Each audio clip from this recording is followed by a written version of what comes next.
अस्सलामुअलैकुम वरहमतुल्लाहि वबरकातुहू। MTA international Canada studio से नश्र-ए-रमज़ान में खुश आमदीद।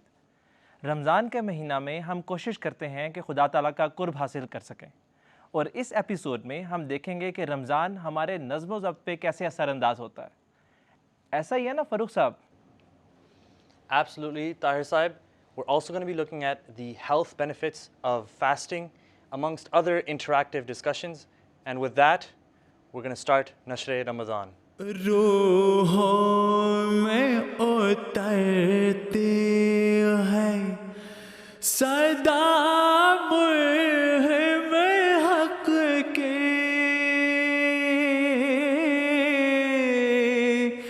अल्लाह से बंदे को मिला देते हैं रोज़े। Habits are something that have become a hot topic for discussion nowadays, especially with the rising popularity of the self-help industry. But a lot of people are unaware that Islam has emphasized consistent habits and consistent practices for centuries. And so to get into the discussion, for that we have Dr. Fahim Yunus Qureshi Sahib from Baltimore, USA, who is also the Naib Amir of Jamaat USA. Dr. Saab, welcome to our program here. Could you give us a little bit of background as to the science behind habits and building habits? Yeah, science will say that our brains are wired for reward. And we do something if we feel we will be rewarded. And most habits take anywhere from 3 weeks to 2 months to solidify.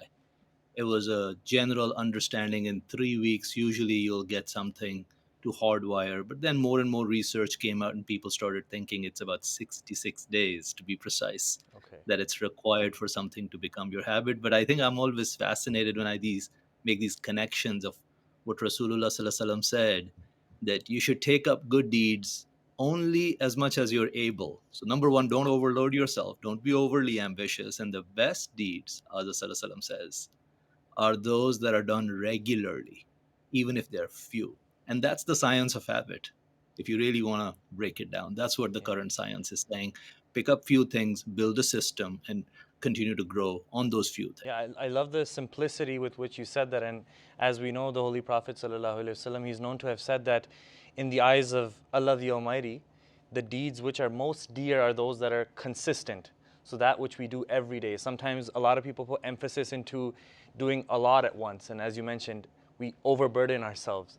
So that's something that I guess we have to take into account when trying to build habits.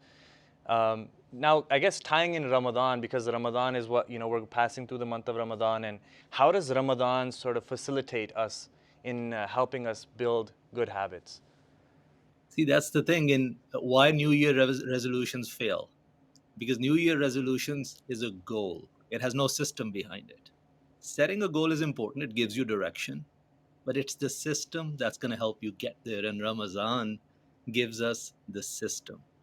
If you think about it, there's nothing new in Ramadan. We are supposed to pray every day.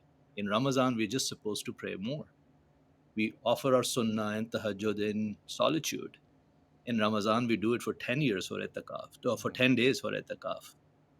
Rasulullah Sallallahu Alaihi Wasallam said, if you must fill your stomach, fill it 1/3 with food, 1/3 with drink, and the last 1/3 with air, saying, keep some hunger. Ramadan, you just extend that hunger to 12 to 16 hours. You're supposed to restrain our anger all the time.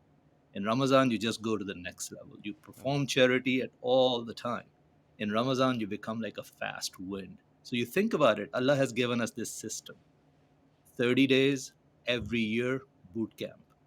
You go through the spiritual boot camp, and it's so empowering going back to the dopamine circuits, because I know, first few days are usually difficult. Yep. And then you feel so good about yourself. You start understanding that, look, I'm able to go without food. I'm able to do all these things. It's very empowering. So that's what Ramadan gives us, a system.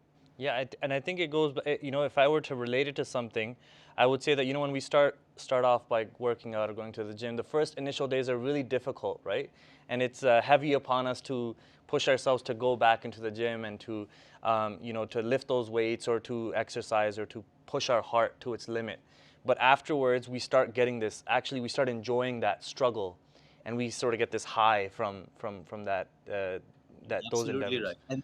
And to go further, like the gains, people don't understand that the Yeah. gains are exponential. The science of habit will say if you improve 1% just every day, by the end of the year, you'll be 37 times better. I mean, it's fascinating even to, every time I revise it, even as a Muslim, to see how Allah the Almighty has incorporated such deep principles within the religion of Islam, and especially during the month of Ramadan, some of those principles really shine. Now, going back to, I guess, Ramadan, a lot of people have this sentiment that these new habits that we're building and the way that we're improving our lives, it suddenly becomes easy when we're actually in Ramadan, fasting suddenly for 30 days straight, or praying more consistently. Why is that easier in Ramadan as opposed to outside of Ramadan? First of all, Allah Ta'ala says Satan is chained. So there's just less resistance. Allah is saying, I'm becoming your tailwind. All the incentives are aligned. I'm removing your headwind. So that's very powerful if you think about it. The obstacles, the frictions in corporations, they'll say the job of a good leader is to just remove friction. And Allah is saying, I'm taking care of that friction. So that's number one. Number two is the communal effect. When something is happening everywhere around you, there's power and influence in numbers. And number three is once again the dopamine circuits of our brain, because 10 days into it, you understand the rewards. You start experiencing the rewards and you don't want to let it go. It's not hard work anymore. It's very difficult for some of my non Muslim friends to understand at work. How are you doing it? And they see us, and I always ask them, I said, do I look cranky or happy to you? And they say, Yeah. you look happier. And that's the thing, it's true for most of us. Dr. Saab, I really want to thank you for joining us from across the border and for enlightening our audience on the different aspects of habits and the psychology behind it. So really appreciate your time. Audience, now we have, again, a really, really interesting program lined up for you. The kitchen is, again, firing up, and we have a lot of discussions that are going to be coming up about the physical health benefits of Ramadan. But right now we're going to go to my co-host, Tahir Saab. Where are we traveling to Canada today? जी फ़ारूक साहब, जिस तरीके से doctor साहब ने आदात के मज़मून को simplicity के साथ बयान किया, वो बहुत मुफीद है। मिलते हैं रबी साहब से, इमरान नासिर साहब से। अस्सलाम वालेकुम रहमतुल्लाह। रबी साहब, क्या हाल है आपका, कैसे हैं आप? वालेकुम अस्सलाम रहमतुल्लाह, अल्हम्दुलिल्लाह मैं ठीक हूँ। और रबी साहब, कहाँ पर हैं आप? मैं इस वक्त कनाडा के शहर लॉर्डमिंस्टर में हूँ, जो कि सूबा सस्कैचुअन में है। अच्छा, तो ये वही शहर है जो 2 सूबों में बटा हुआ है, ऐसा ही है? हाँ जी, बिल्कुल, ये वही शहर है जिसे बॉर्डर सिटी कहा जाता है, जिसका आधा हिस्सा जो है वो अल्बर्टा साइड पे है, अल्बर्टा सूबे में, और आधा सस्कैचुअन सूबे में है। तो ये 2 सूबों में है, तो इस शहर पे कौन सा कानून लागू होता है? इस पे अल्बर्टा साइड में जो घर हैं उन पर अल्बर्टा का कानून, और जो सस्कैचुअन साइड में हैं उन पे सस्कैचुअन का, जैसे कि मुझ पर खाकसार पर सस्कैचुअन का रूल जो है लागू होता अच्छा, है। तो आप सस्कैचुअन वाली साइड पर हैं। तो मतलब जी, ये बताएं सस्कैचुअन। कि रमज़ान कैसे सेलिब्रेट होता है आपके शहर में? अल्हम्दुलिल्लाह रमज़ान अच्छा चल रहा है खुदा ताला के फजल से। मौसम भी आजकल काफ़ी ठंडा है, यहाँ पे अराउंड अबाउट -30 -35 के करीब ठंड है, लेकिन खुदा के फजल से अच्छा रमज़ान चल रहा है। तो आजकल रमज़ान में जैसे दरसुल कुरान का एहतमाम किया जा रहा है, इसी तरह हमने एक ओपन फास्ट विद मुस्लिम के नाम से एक प्रोग्राम भी रखा है, जिसमें हमने शहर के सारे जो हमारे गैर अहमदी हैं अहबाब, उन्हें दावत दी है कि वो हमारे साथ आके रोज़ा अफ्तार करें, ताकि हम उन्हें बताएं कि हम रमज़ान क्यों मनाते हैं और हम इसे कैसे मनाते हैं। मैं आखिर में आपसे पूछना चाहूँगा कि अपने शहर की कोई ख़ास बात बताएं, कोई ऐसी अट्रैक्शन बताएं जो नाज़रीन के लिए फ़ायदेमंद हो सके। हाँ जी, इस शहर की लॉर्डमिंस्टर की जो ख़ास बात है वो यहाँ की ऑयल एंड गैस इंडस्ट्री है। इसी तरह लॉर्डमिंस्टर को जो है वो heavy oil capital of the world भी कहा जाता है। तो यहाँ पे ऐसे अफराद जो कि ऑयल एंड गैस की फील्ड से रिलेट करते हैं, उनके लिए यहाँ पे जॉब्स के काफ़ी मौके हैं, चाहे वो ट्रकिंग की जॉब हो या कंप्यूटर प्रोग्रामिंग, इसी तरह प्रोजेक्ट मैनेजमेंट, तो उसमें काफ़ी उनके लिए मौके हैं। अच्छा, ऑयल फीड का, ऑयल इंडस्ट्री की काफ़ी जॉब्स हैं वहाँ पे, जो काफ़ी अपॉर्चुनिटीज़ हैं। रफी साहब, मैं आपसे इजाज़त चाहूँगा। बहुत शुक्रिया, आपसे बात करके बहुत अच्छा लगा, काफ़ी इन्फॉर्मेशन मिली। फ़ारूक साहब, मैं आपसे पूछना चाहूँगा, कभी आपने लॉयडमिंस्टर विज़िट किया? Tarzal, I have not got the chance to visit Lloydminster, but I have arrived in the kitchen. अच्छा, तो आप अपनी यूजुअल जगह पे चले गए हैं. Yes, I'm here. And we're with, again, our good friend, Chef Ramel. Thank you. Yeah, Chef, we have a lot of ingredients today. Do you mind taking us through what we're going to be making? Sure, we're gonna do pad thai. Now with pad thai, you can do whatever you want. So we're gonna do it with shrimp.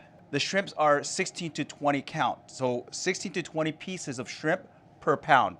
Now the lower the count is, the larger the shrimp is. So it's a U10, U6, whatever. So those are the big jumbo tiger shrimps. Okay. These are all also tiger shrimps. Okay. These are from the South Asian market. Okay. And it's actually the Asian shrimps as well too. So tiger shrimps, they're beautiful with this dish. Okay. There's a lot of ingredients. So we're gonna start off. So we're going to make the sauce first, We're gonna right, make the Chef? sauce first, Okay, exactly. perfect. So we're adding a little bit of vegetable oil Okay. to our pot here. Adding our little bit of garlic, Garlic. a little bit of Aroma ginger. Aroma is coming in now. Oh yeah, always. And we see a lot of... Add our onions. A lot of splattering, isn't Yeah. it? There you go. Now the chef is in action. Add our coriander. This is tamarind paste. Tamarind paste. So Yes. tamarind, I know in our, like in I guess South Asian cuisine, it's used a lot as well. Yes. Just to add that sort of like that, I guess, tangy kick. Yeah, almost Right? a pungent taste. So, Yeah. And also we're gonna put a little bit of sesame seed oil, a little fish sauce. Now the fish sauce is very pungent. Okay. It has that distinct flavor that you're gonna get with Thai cooking. So I see there's a lot of layers here. There's a lot of layers. So we start off with the oil. Yeah. And we're adding all our flavors together. Why? Because you want to try to produce that flavor. Okay. You want to Okay. build this flavor slowly into Really the oil nice. itself. Really nice. Add our little soy sauce. Okay. And so for spice, you could actually use crushed pepper or whatever. Okay. We're using, I'm saying gochujang. It's a Korean spice. Now we're adding a little bit of palm sugar. Okay.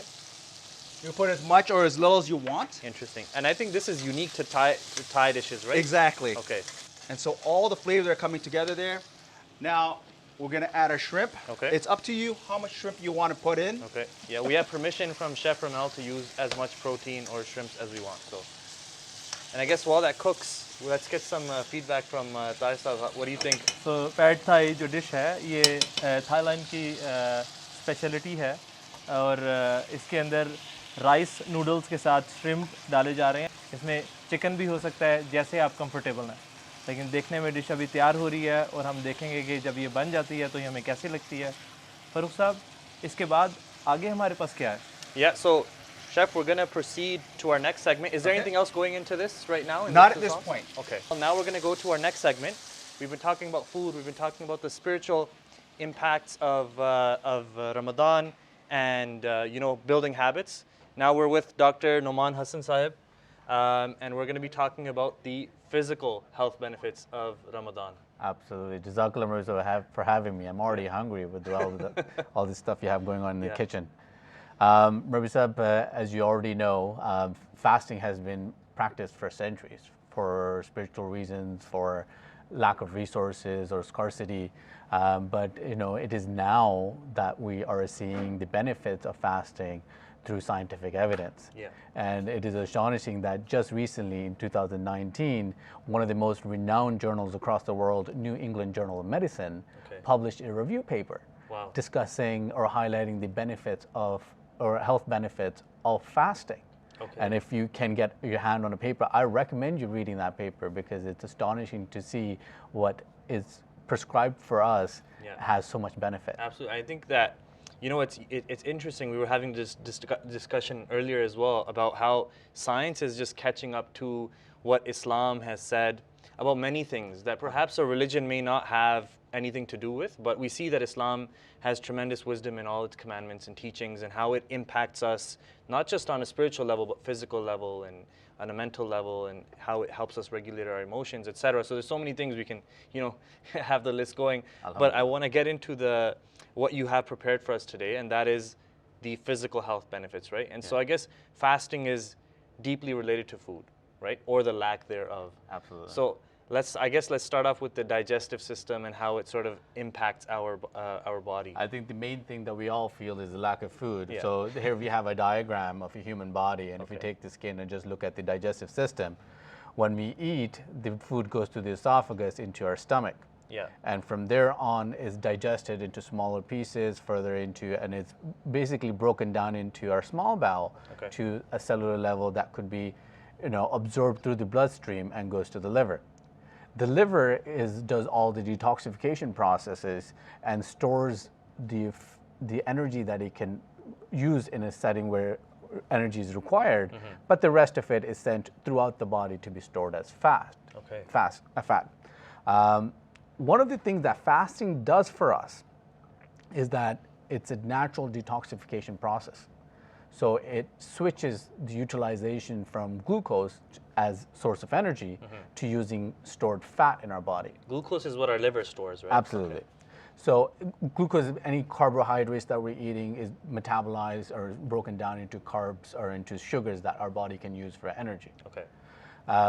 But what fasting does is switches that metabolism, and that metabolism is what helps us in weight management, decreasing insulin sensitivity, and overall decrease the risk of diabetes, type 2 diabetes, which is apparently rampant in our society, and as there's increased prevalence in the world. Okay. So, fasting in general is like, imagine you have a pantry, you have food at home, and what happens, imagine if you were not to do groceries for weeks. Eventually you'll start using all the food in your pantry. All the pantry would be gone. But alternatively, if you were to keep doing groceries on a regular basis, some of your stuff in your pantry will start to rot. Yes. And that's exactly what a fed state looks like. Alternatively, in a fasting state, when you're utilizing everything in your pantry, there's a natural process in our body called autophagy. Okay. Basically, it's a process where cells are able to eliminate defective components. Okay, interesting. And it is one of those things that helps us help us reduce the risk of chronic diseases such as cancers and Alzheimer's. And that's activated by fasting, right? Absolutely. It can't be achieved while you're continuously Basically, when we're not eating, we're forcing our body to be more efficient in what we have. Okay. Take out all the resources from our body that you can use for energy and give us energy to sustain throughout the day. Okay, and then in doing so, it gets rid of the bad stuff as well. I mean, it's amazing how Ramadan and fasting activates this system that's been within the body, for since the evolution of the human body. So, I think intrinsically related to the digestive system and the metabolism is the heart, because you mentioned that after the food is ingested, it's basically broken up at a cellular level and then absorbed by the bloodstream. So how is Ramadan helping our heart? I think it's making us strong for sure. Okay. Overall, I believe fasting and its scientific evidence suggests that it improves our cardiovascular health. And how it does that is by lowering blood pressure, inflammation, and cholesterol. Okay. And all those three things are significant risk factors for cardiovascular disease. It also balances your bad cholesterol and good cholesterol. So overall, the holistic effect of fasting improves our cardiovascular system. Okay, and then I guess trickling from the heart is going towards the mind, because the heart and the mind have a deep connection.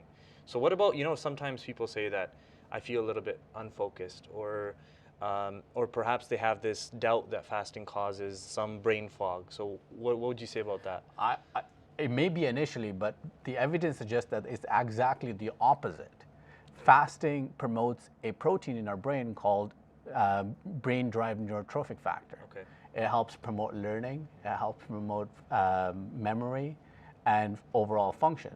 So overall, people who have been fasting for a short term, they'll tell you that they feel more focused and sharp in those times. And overall, we know from scientific evidence, and especially the article that I mentioned, that fasting promotes, decreases oxygen reactive species and overall oxidative stress in the brain, and thereby decreasing inflammation. And that helps in preventing neurodegenerative diseases such as Parkinson's, Alzheimer's, and the list goes on. Okay, so we see that it's not just helping us now, but it's also preventing things from happening before. Now, Dr. Saab, due to lack of time, we do have to move on, but is there any sort of last sort of thing that you would emphasize as far as Ramadan is concerned and how it helps our health overall? I think overall, what we need to keep in mind is that we do it mindfully, that we're balancing food at both suhoor and iftar time, making sure that we're eating whole grains, proteins, healthy fats during suhoor time, and breaking the fast with date and water is a great way to replenish energy, but it's important to have meals that are lean in protein after, vegetable, complex carbohydrates. It's also important to stay hydrated during those non-fasting hours. And remember that it's, to not overeat during iftar time. Listen to your body, listen to what it has to say. Remember, fasting is not only a spiritual practice, but it is also a great tool for overall well-being of the heart and body. I think that audience is going to take a lot away from the short amount of time that you had and how you've sort of summarized all the different health points. So I think that's really important for our audience. And I want to go to Tahir Saab. Were you with us and were you able to listen in on our discussion? Farooq साहब, कोशिश तो बहुत कर रहा था कि आपकी बातों पे गौर करूं, लेकिन यहाँ पे जो फूड की स्मेल आ रही है वो इतनी अट्रैक्टिव है कि मेरा काफ़ी फोकस बटा रहा। लेकिन मैं डॉक्टर साहब की जो बातें सुन रहा था उसमें चंद चीज़ें जो हैं वो ये हैं कि रमज़ान सिर्फ़ और सिर्फ स्पिरिचुअल हेल्थ के लिए बेहतर नहीं, बल्कि साथ साथ ये हमें मदद करता है कि हम अपनी डेली एक्टिविटीज़ जो खुराक से रिलेटेड हैं और अपनी आदत हैं उनको बेहतर बना सकें। डॉक्टर साहब ने जिक्र किया कि इंटरमिटेंट फास्टिंग जो रिसेंटली रिसर्च में है वो ये बताती है कि अगर आप इस तरह की शॉर्ट टर्म फाका कशी कर रहे होते हैं, इससे आपको ये फ़ायदा होता है कि आपकी हेल्थ बेहतर होती है और आप अपने कोलेस्ट्रॉल में और अपने हार्ट डिजीज़ में इनको कंट्रोल कर सकते हैं। इसके अलावा अगर हम देखें कि अपनी डाइट को बैलेंस रखा जाए, क्योंकि रमज़ान हमें एक नज़्म व ज़ब्त देता है। सुबह सहरी के टाइम पे जो हम फूड खाते हैं, अगर उसके अंदर लो कार्ब हो और उसको कैसे मेंटेन किया जा सकता है, वो ये है कि सुबह का जो सहरी का टाइम है उस वक्त एक मतवाज़न ग़ज़ा खाई जाए और इसी तरीके से अफ्तार के टाइम पे भी, और उसका मिक़दार भी इतनी हो जो हमारी बॉडी के लिए सूटेबल है, ना कि वो बहुत ज़्यादा मिक़दार में हो। तो ये हमें एक अच्छा लाइफ़स्टाइल गुजारने में मदद देती है और ये चीज़ हमारी अगली जनरेशन में और बच्चों में भी ट्रांसफ़र होती है। इससे मुझे याद आया कि अगली चीज़ तो अगले इवेंट में तो हम बच्चों के पास ही जा रहे हैं, तो आइए देखते हैं कि बच्चे हमें क्या दिखाने लगे हैं। Got it. The last cupcake is mine. Hey, I was gonna take that. Zion, you already had dessert. So did both of you. Besides, I'm older. I need to eat more. That's not fair. Fighting over food during Ramadan? Really? It's just a cupcake. Maybe, but this reminds me of a story Ami told me once about a boy named Yusuf. Want to hear it? Yes.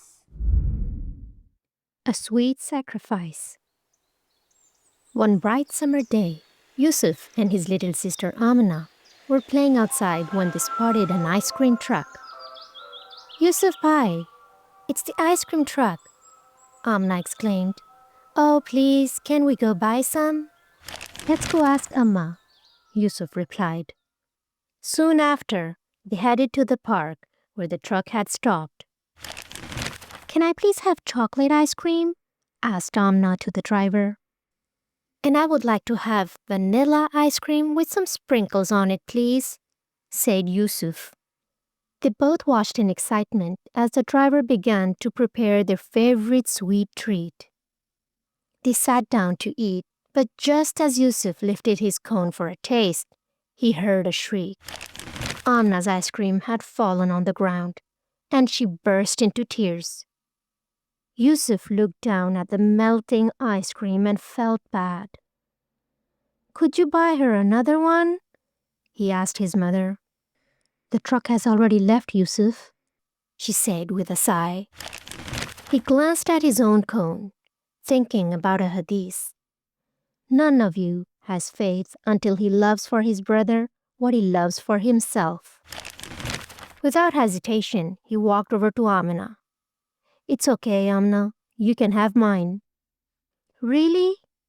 she said, wiping her tears. "But it's your favorite."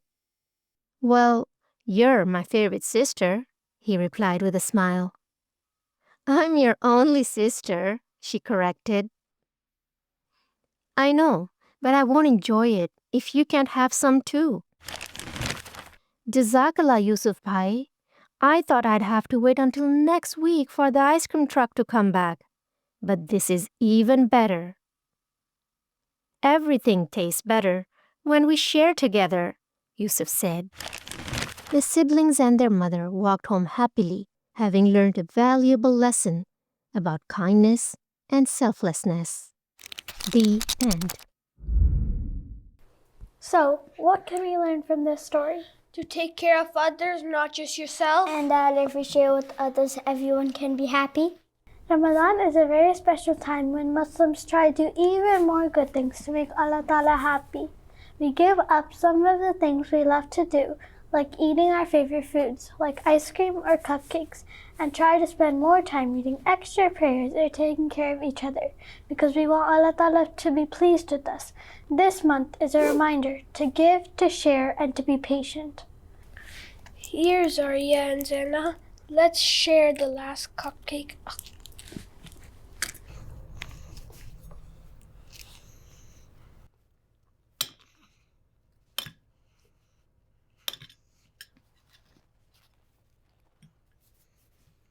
Jazakallah, Zayan Bhai. It tastes much better when all three of us can enjoy it. See, this is what Ramadan is all about, thinking of others. जी नाज़रीन, अब studio में हम वापस आ गए हैं और अब हम देखते हैं कि किचन में हमारी करंट सिचुएशन क्या है खाना बनाने की। फ़ारूक साहब, हमने इस वक्त हम कहाँ पहुँचे हैं, क्या बन रहा है? So I think the chef has added the noodles. Chef, do you want to take us through some of the steps that our audience may have missed? Okay, so I added the noodles into here, but before I added the noodles, I soaked it in hot water for roughly about half an hour. So you're steeping the actual noodles, kind of almost cooking it for about, halfway there. Okay. Then when you place it in and you start to cook it, then it completes, the actual cycle of to cook this. Okay. And chef, a lot of people look for alternatives to, look for gluten-free products to add in. So is there? So this is actually a great dish for that. Okay. This is rice. So rice doesn't have gluten. So you don't have flour. So you're not going to have that problem of intolerance to gluten as well too. So this is a great dish for that. And if you want to, like I said, you could add you can make this more towards vegetarian. So you want to add tofu, you want to add any type of vegetables. This is great for that as well too. Okay, perfect. That's great. So we're going to let this cook. Dr. Saab, what are your thoughts on the dish so far? एक तो ये बात सामने आई कि ये मुख्तलिफ़ किस्म के नूडल्स के साथ बन सकती है, और दूसरा ये है कि ये ग्लूटेन फ्री है और एक वाइडर रेंज ऑफ ऑडियंस जो है हमारे लोग हैं जो इसको इस्तेमाल कर सकते हैं, और बनाने में भी बहुत आसान नज़र आ रही है। तो इसके साथ ही हम अब वर्ड ऑन द स्ट्रीट की तरफ चलते हैं, जो हमारा अगला सेगमेंट है, जिसमें हम मुसलमानों से जानेंगे कि वो रमज़ान में रोज़ों में अपनी अंदर क्या चेंजेस, अपने अंदर क्या तब्दीलियाँ लेकर आते हैं।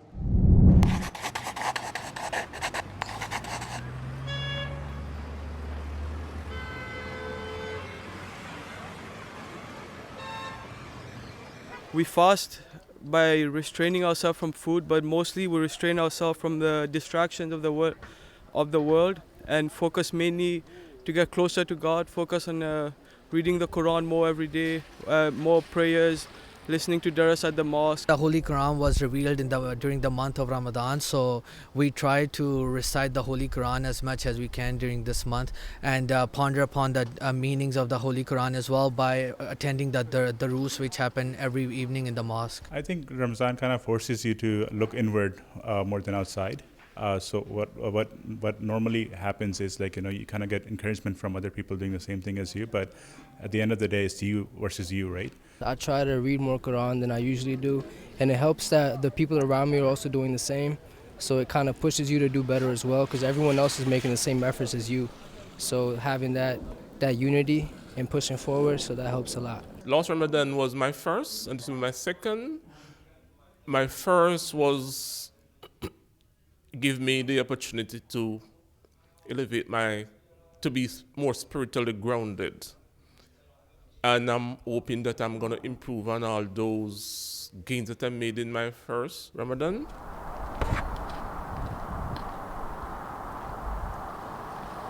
I try to be more self-disciplined. I try to make sure that I'm offering 5 daily prayers which are prescribed on Muslims. So I try to offer them regularly on time, and I'm also trying my best to recite the Holy Quran as much as I can during the month of Ramadan. Especially, it's very easy after Fajr Namaz, so I try to do that. So in Ramadan, normally I try to spend more time at home. I go out less with friends, less often, and normally I game once a week. I put that aside, and I try to supplicate more, like give more chanda and offer more prayers at the mosque. One, personally for me, like as we know, every day waking up to go to the mosque, it's a daily struggle. But in Ramzan, it's almost like it's easy. Like it's harder to not go, and you just feel attached to the mosque. You're not distracted by other stuff, and yeah, just always in the mosque, listening to Darus. I try to just toss my phone to the side because it's just a lot of distractions, and in Ramadan you're supposed to focus more than ever really on your deen. We must look what is going on in the world. So many people don't have the opportunity to eat. What if we give it up for a month? It's no big deal. We just heard thoughts from Muslims about the changes that they make in Ramadan and why. And Ramadan is about making changes in our lives, and we've spoken about habits and about the physical benefits of fasting. We're going to continue our discussion about habits, which is such an intrinsically related topic to Ramadan. So with us we have Dr. Khizer Kareem Sahib, who's going to help us get a deeper understanding of what building habits are and what shedding habits are. Jazakallah Rabbi Saab, and Jazakallah for the invitation to be here. Habits are not something that's new. The civilization that we live in, we have to realize that this is built on a context of many years of evolution that humans have gone through, especially in the way we are in society as well. So habits were born, or they became foundational in our early years as hunter-gatherers. When we were kind of in our primitive stages of our lives, we needed to have, quick references and quick cues on certain things. For example, if we saw that there was fire, this would be a danger signal. If we saw that something was running towards us, this would be a danger signal. And then we would have that habitual response to run away, form groups, all these different things that develop, right? If you look at the brain, the most primitive part of the brain, which is where habits are, formed, is the basal ganglia. Okay, it's part of your kind of the first part of your brain's evolution, and the way the brain works is that as you kind of spread out and get closer to the outside, that's where the brain becomes more developed. The prefrontal cortex is where the conscious, the reasoning, those intentional changes in the behaviors that you have, that's what overrides some of these habits. So habits are there from the dawn of time, and they've helped us in many ways, and it's something that we can use as well in our practical lives. Absolutely. So it seems as though we, as basic human beings or organisms, we develop very basic habits that facilitated our survival. And now that we're doing more complicated computing and we become more intellectual organisms, we are developing more and more complicated habits that, again, and we can use that to our advantage. And speaking of advantage, there is a reason why we should be intently developing habits. The Quran mentions the benefit of habits in the fasting context quite well. Allah Ta'ala says that fasting is prescribed for you. Allah Ta'ala also mentions that fasting is good for you if you only knew. So in the context of habits, we have to think about how can we use Ramadan and leverage that in terms of our habits. And I think one good principle is understanding the effects of incremental progress. That 1% change that we make every day, every time we fast. There's an interesting study that was done and that looked at the British cycling team as a case report. Prior to the 2008 Olympics, the British team was known to be one of the worst teams in the cycling context. Some of the shops wouldn't even sell them cycles because they were that bad. They had this philosophy that they would change their habits every day and have a small incremental progress, whether that was the way they approached their training, they approached their manufacturing, their equipment, all these small changes. And over the course of 5 years, they made tremendous progress. They won many championships in the 2008 and 2012 Olympics.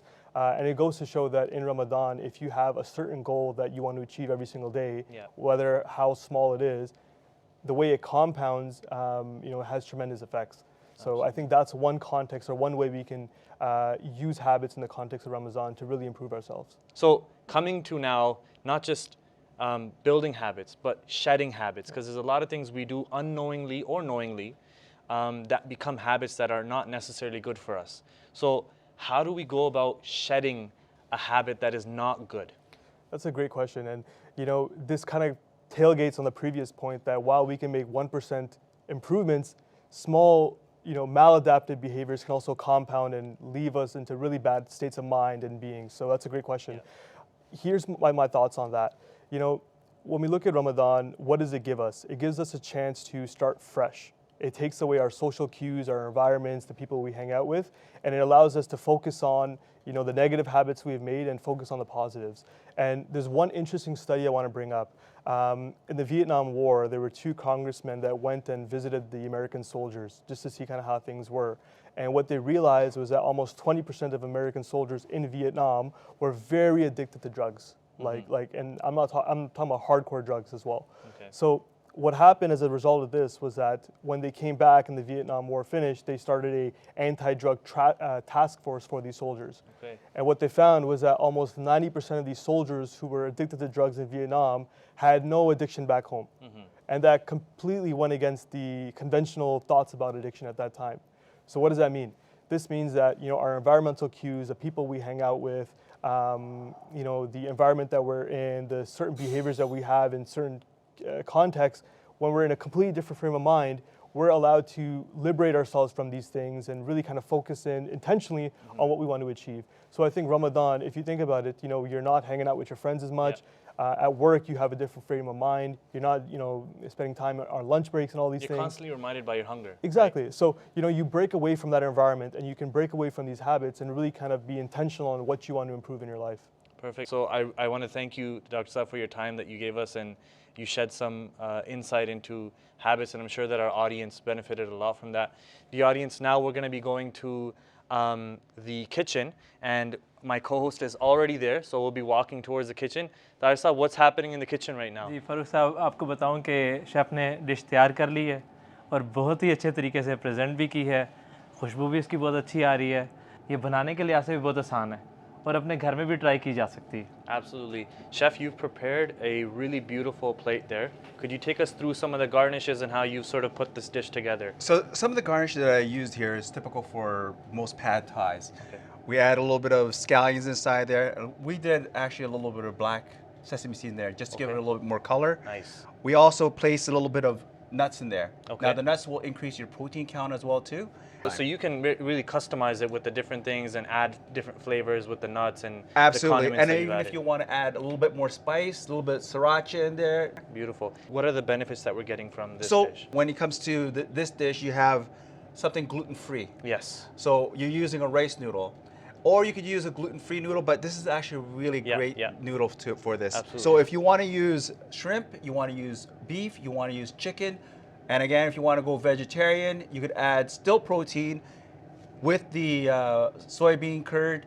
It's really up to you. What I'm taking away is that this is a really versatile dish, and I think that you've put it, you plated it very beautifully, and I'm sure that our audience is going to, try this out, and that's what we encourage as well, to try and give new flavors to our And that's audience. what I'm hoping for everybody to do.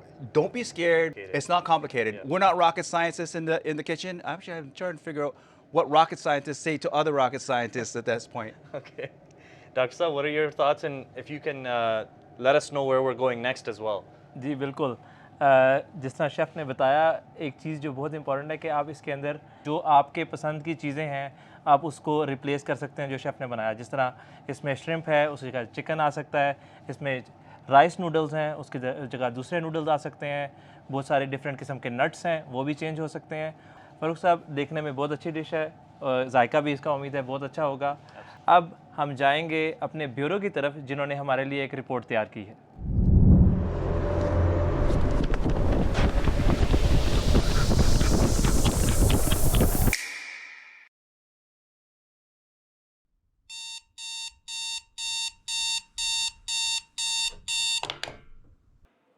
Alhamdulillah, I've been blessed with great health and I'm able to fast during Ramadan while balancing my academics and training for track and field. For Sehri, I have to prepare a large breakfast to fulfill my diet. I need a lot of protein, so I typically make 3 to 4 eggs every morning. I need the protein to build muscle, and it helps for recovery for my training. And it's also just in general good for brain function. You need that as a student. After eating, I read my namaz, read at least a few pages of the Quran before leaving for school. And doing this routine every day during the month of Ramadan helps to instill good habits that I want to be doing for the rest of the year. So it's about a 20-minute commute to school. I get to school around 8 in the morning for my classes. I have classes from 8 to 12. From 12 to 3, I go to the library and I just study and study. That's the only time I have really to study during the day. Around 3 o'clock, I typically start to get ready for my training. My training typically lasts from 3 to 6, and it's all sorts of training. It could be running, it could be weights, it could be just mental stuff, just looking at our previous races to see where we can improve. So alhamdulillah, luckily the training is not too difficult for me even while I'm fasting. Training hard while fasting can definitely make you thirsty, but alhamdulillah, I've never had any major issues. I've never been dehydrated. I've always been okay. So a few years back, I decided I wanted to try to train and fast. As an athlete, you always want to be challenged. So I was intrigued by this challenge. I wanted to see if I could do it. The first day was difficult, but alhamdulillah, the day went right by and it was no problem. It has gotten easier, not only because the days have gotten shorter, but also I've got more accustomed to it. It doesn't bother me. It's a part of my routine now. So obviously this isn't for everyone. I've been blessed with great health and I'm able to do this. And I understand that everyone needs to judge for themselves and make a correct decision on whether they can fast. But alhamdulillah, God has given me this ability, and hopefully He keeps on giving me this ability. So this year, since the days are shorter, there'll be times where I'll be breaking my fast during training. So because of that, I have my iftari all packed and ready to go. Just like the soccer players that you see on TV, they break their fast during the game. It's nothing different. Every year, for some reason, my coaches forget what Ramadan is and what it's for. They always ask, you're not allowed to drink water, right? My coaches like it because it helps me to be very disciplined and eat right at the right time. For Sehri, I have lots of protein. After iftar, I have lots of protein. From iftar to Sehri, I make sure I'm drinking enough water to sustain myself for the following day. I'm sure a lot of students can relate to the difficulty of fasting while studying. For example, today I had a midterm, and I found it easier if I made sure I got enough sleep. I napped right before the exam. I got to the school early, found a quiet spot, just got a 20-minute nap to regain my focus. During the month of Ramadan, I obviously emphasize my prayers a lot more. And because of that, it helps me to stay calm for my exams like one I had today. Since I'm living in a Western culture, there's not many people in everyday life that are fasting alongside with me. So because of that, it can be really challenging to stay focused, especially on those early mornings where everyone around you is drinking coffee, but you have to stay disciplined. But I'm using this as an opportunity to get closer to God, because for me, this is more challenging because I love coffee. So I just remind myself that I'm doing this for the sake of God, and that helps to build a better connection with God. Fortunately, in my university, there's a place where you can read your namaz in peace. So I make sure to schedule my day around that so I don't miss my prayers. After iftar, I go home, and my day's pretty simple from then on. I make sure I do my Ramadan routine, and I spend some more time doing homework, making sure I'm caught up on all my lectures and assignments, and just get ready for the next day. इस मालूमाती video का बहुत शुक्रिया। Programme का इख्तिताम करने से पहले मैं अपने को होस्ट फ़ारूक साहब से पूछना चाहता हूं कि आज के प्रोग्राम में उनको क्या हाइलाइट्स लगी। जी ताहिर साहब, I think that one thing that stood out to me was, first of all, I'm very grateful that I belong to, this faith that has provided an environment which is Ramadan. Ramadan is this environment that gives us the opportunity to, become aware of our weaknesses, right? And then to develop habits that are good so that we can get rid of those weaknesses, so that we can replace those bad habits with good habits. And so that really stuck out to me, because Ramadan is that perfect opportunity in that year to just reset yourself and to become a better person, to evolve in your spirituality and in your physical health as well. What was your, Dr. Saab, what was your, highlight for today's program? Farooq साहब, दो बातें हैं। एक तो ये है कि अगर हम रमज़ान को देखें तो ये हमारे लिए साल में एक ऐसा महीना आता है जो हमें रिवाइव कर देता है। और रिवाइव के साथ साथ ना सिर्फ स्पिरिचुअल साइड पे हमें इसमें बहुत सारी चीज़ें सीखने को और खुदा ताला का कुर्ब हासिल करने का मौका मिलता है, बल्कि ऑन द अदर साइड ये हमारी डाइट की हैबिट्स को भी ठीक कर देता है। और अगर हम वो habits through out the year अपने साथ रखें तो वो हमारे लिए सेहत के लिए बहुत मुफीद हो सकती हैं। नाज़रीन, इसके साथ ही हम अपने प्रोग्राम का इख्तिताम करेंगे। MTA इंटरनेशनल कनाडा स्टूडियो की तरफ से अस्सलामु अलैकुम वरहमतुल्लाह।